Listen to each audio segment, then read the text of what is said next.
los textos del Concilio Vaticano II los podemos dividir en tres grupos. Entonces, luego de leer los 16 documentos del Concilio Vaticano II, unos más ampulosos que otros, podemos clasificarlos en tres grupos. Primero, comencemos con la parte más optimista, digamos. Sí vamos a encontrar algunos párrafos que pues están con la recta doctrina. Sí, o sea, no podemos negarlo. Sí hay documentos en el Concilio Vaticano II, sobre todo párrafos, textos por allí y por allá, que sí se pueden leer, digamos, de manera muy acorde a la tradición de la Iglesia, a lo que enseñaron siempre los padres de la Iglesia, los doctores de la Iglesia. ¿Sí? Entonces, sí los vamos a encontrar. Quizás el ejemplo más claro de esto sea el decreto sobre la formación de los sacerdotes. Entonces, ese texto del Concilio Vaticano II está bien, diríamos, de manera general. El decreto sobre la formación de los sacerdotes es un documento que sí está conforme a la doctrina católica. Pero bueno, que no lo apliquen hoy en día, esa es otra cosa. Y que apliquen solo lo malo del concilio, eso es lo que caracteriza a los papas y obispos y seminarios y párrocos, etcétera, y en fin, colegios episcopales, etcétera, ¿no? Que aplican lo peor del Concilio Vaticano II. Lo bueno que pueda tener, que sí, ya bueno, es muy poco, ciertamente, no lo aplican, ¿sí?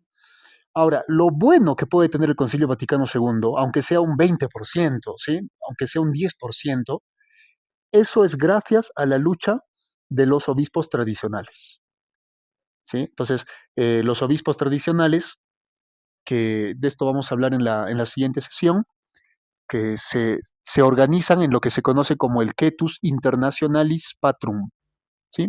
Quetus Internationalis Patrum. Entonces ellos se organizan para hacerle frente a los asaltos de los obispos y los cardenales liberales, porque se dieron cuenta, sobre todo Monseñor Lefebvre lo lidera, ¿no?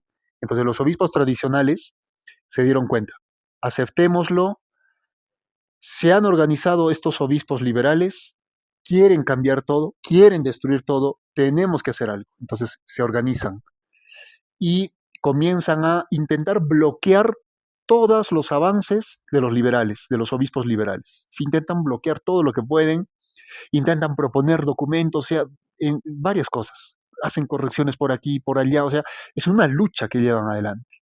Y repito, Monseñor Lefebvre estaba ahí en la cabeza. ¿Sí? Ustedes saben por qué al final, miren, en el día del juicio lo vamos a saber todo, ¿no? En el día del juicio universal vamos a saberlo todo, pero por ahora es, digamos, son muchas emociones, son, digamos, muchas cosas que como católicos incluso lo procesamos, ¿no? Pero ustedes saben cómo es que Monseñor Lefebvre termina al final siendo él quien no solo lidera una resistencia para defender la tradición, sino prácticamente salvaguardando la esencia de la Iglesia Católica, la Santa Misa y la doctrina. ¿Por qué él? ¿Por qué no otro? No sé si ustedes se preguntaron eso. Él no lo buscó. Esa no fue su intención. O sea, él llega al concilio y ya casi al final de su vida, diríamos, ¿no? Ya él ya estaba, pues, digamos, de retirada, pero lo convocan al concilio. Su trabajo era, regresando de las misiones en África, su trabajo era eh, llevar adelante la congregación del Espíritu Santo, ¿sí? La congregación de los padres del Espíritu Santo. Entonces a él lo nombran superior. Entonces él tenía que hacer frente a esta responsabilidad, pero ahí lo llaman. Entonces, bueno, va al Concilio Vaticano II y viendo cómo los liberales y los más progresistas, ¿sí? Querían destruir todo, hacer cambios por todas partes.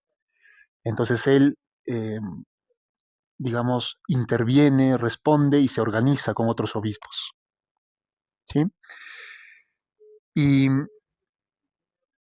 su papel es tan fuerte porque si algo caracteriza a Monseñor Lefebvre es la fuerza, la convicción con la que actúa para defender a la Madre Iglesia. ¿sí? Hasta aquí no existía la FSCPX, nada, nada que ver. Estamos en pleno Concilio Vaticano II. O sea, 1965 termina esto, ¿sí? Y cuando termina el Concilio Vaticano II, pues Monseñor firma, termina y se va y se da cuenta que no puede asumir de una manera ordenada el, sus deberes de superior de los padres de la Congregación del Espíritu Santo. No puede, porque usando lo peor del Concilio Vaticano II, como les digo, pues intentan sabotearle y hacer cambios que, que él obviamente no acepta. Entonces, renuncia y dice, yo me voy, me retiro. Y con una, digamos, con una actitud ya de esperar, digamos, el fin de sus días en oración, se retira, vive así con una pensión muy, muy básica, muy humilde, y ya, a descansar. Entonces sí se daba cuenta, obviamente, se daba cuenta que se venían tiempos muy difíciles, pero pues ya, bueno, que los jóvenes se hagan cargo, ¿no? Que a los que tienen fuerzas se hagan cargo y de hecho el Espíritu Santo no abandona la iglesia, porque a pesar de este misil nuclear que ha sido el Concilio Vaticano II, como lo dijo el mismo cardenal Suenens, este es el 1789 de la Iglesia Católica, o sea, esta es la Revolución Francesa. El mismo Yves Congar dice, ¿no? Este es el octubre, ¿sí? Revolución bolchevique de octubre de 1917 en la Iglesia. O sea, el mismo Yves Congar lo dice. Entonces, aún así, a pesar de este atentado que hace el diablo contra la Iglesia, el Espíritu Santo no abandona a la vera esposa. Y seguramente va a suscitar algún joven por allí, algún obispo, algún cardenal, alguien que va a defender. Pero Monseñor Lefebvre dice, bueno, ya no es mi tarea. A mí lo que me toca ya es descansar. Sí, preocuparme por la salvación de mi alma, orar, hacer penitencia, y ya. Ese fue su objetivo. Pero miren, ¿qué pasó? Como usando lo más venenoso del Concilio Vaticano II estaban reformando los seminarios en todo el mundo, los mismos seminaristas, ellos son, prácticamente podríamos decir, ellos son los que hacen la FSCPX. Son los seminaristas que dicen, ¿qué nos están enseñando?